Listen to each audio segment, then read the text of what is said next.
بسم اللہ الرحمن الرحیم۔ السلام علیکم۔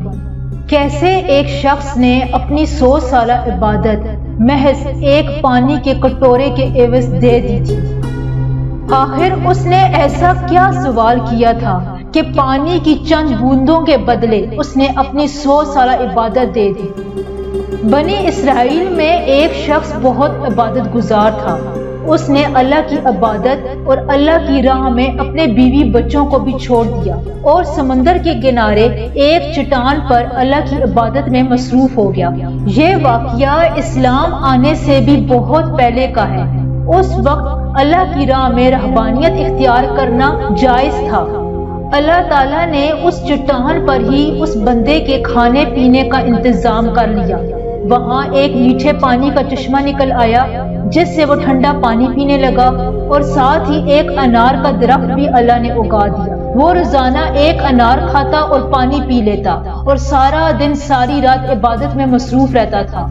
اس شخص نے 100 سال کا عرصہ اسی طرح عبادت میں گزار دیا۔ اس وقت لوگوں کی عمر بہت زیادہ ہوتی تھی۔ 100 سال یا 150 سال عمر اس وقت تو عام تھی۔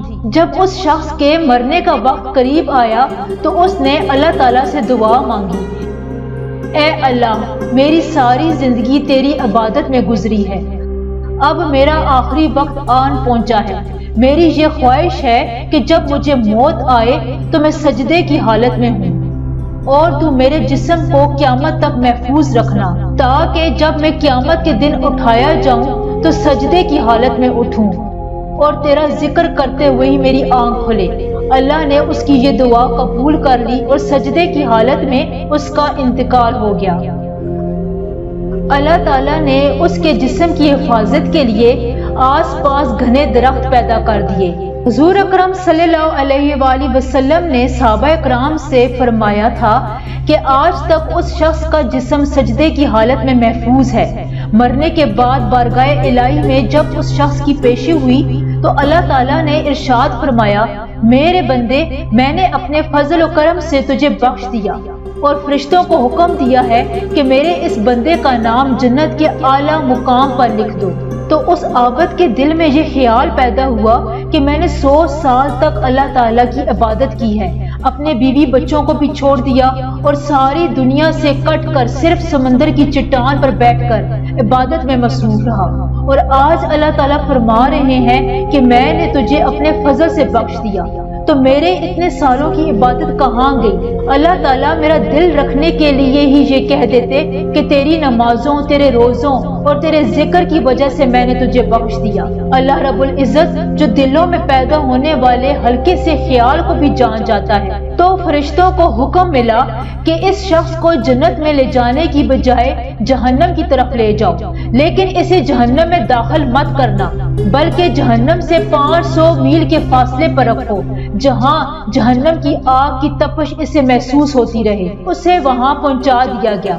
اس شخص کے جسم کو جیسے ہی جہنم کی تپش محسوس ہوئی تو وہ تڑپ اٹھا اور پیاس پیاس پکارنے لگا، تو اسی دوران ایک ہاتھ نمودار ہوا جس میں ٹھنڈے پانی کا ایک کٹورا تھا۔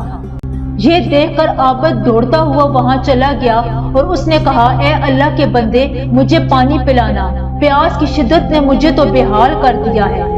وہ ہاتھ فوراً پیچھے ہٹ گیا اور آواز آئی، یہ پانی تجھے صرف ایک قیمت پر مل سکتا ہے۔ عابد نے فوراً کہا، وہ کیا قیمت ہے؟ جواب ملا، اپنے 100 سال کی عبادت مجھے دے دو۔ اس شخص نے فوراً کہا، بے شک میری 100 سال کی عبادت رکھ لو، لیکن مجھے پانی پلا دو۔ اس طرح اس شخص نے اپنی ساری عبادت دے کر ایک کٹورا پانی حاصل کر لیا۔ تو اللہ نے فرشتوں سے کہا کہ اس کو واپس لے کر آؤ۔ فرشتوں نے پھر اسے اللہ کے سامنے پیش کر دیا۔ اللہ رب العزت نے فرمایا، اے میرے بندے، اب 100 سال کی عبادت تو نے ایک پانی کے کٹورے کے بدلے میں دے دی ہے، اب مجھے تو اس پانی کا حساب دے جو چشمے کا میٹھا پانی تو پیتا رہا، سمندر کی چٹان پر تیرے لیے انار کا جو درخت لگایا گیا تھا اور تو نے 100 سال تک اس درخت کا پھل کھایا، اس کا بھی حساب دے۔ تو نے دنیا میں میری پیدا کردہ ہوا کے جتنے سانس لیے ان کا حساب دے،